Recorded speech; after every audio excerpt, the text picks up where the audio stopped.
এর পরের বার যখন বাড়ি থেকে বেরোবি তোর স্ত্রীকে বলবি যেন নুন আর শুকনো লঙ্কা পুড়িয়ে পা থেকে মাথা অবধি ঘুরিয়ে দেয়, কারণ প্রোটেকশন না নিয়ে তুফানের সামনে পড়লে উড়ে গিয়ে কোন ভাগাড়ে পড়বি শকুনেও খুঁজে পাবে না।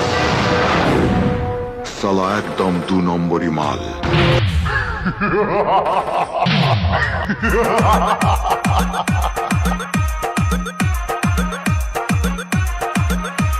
কিরে ভাই,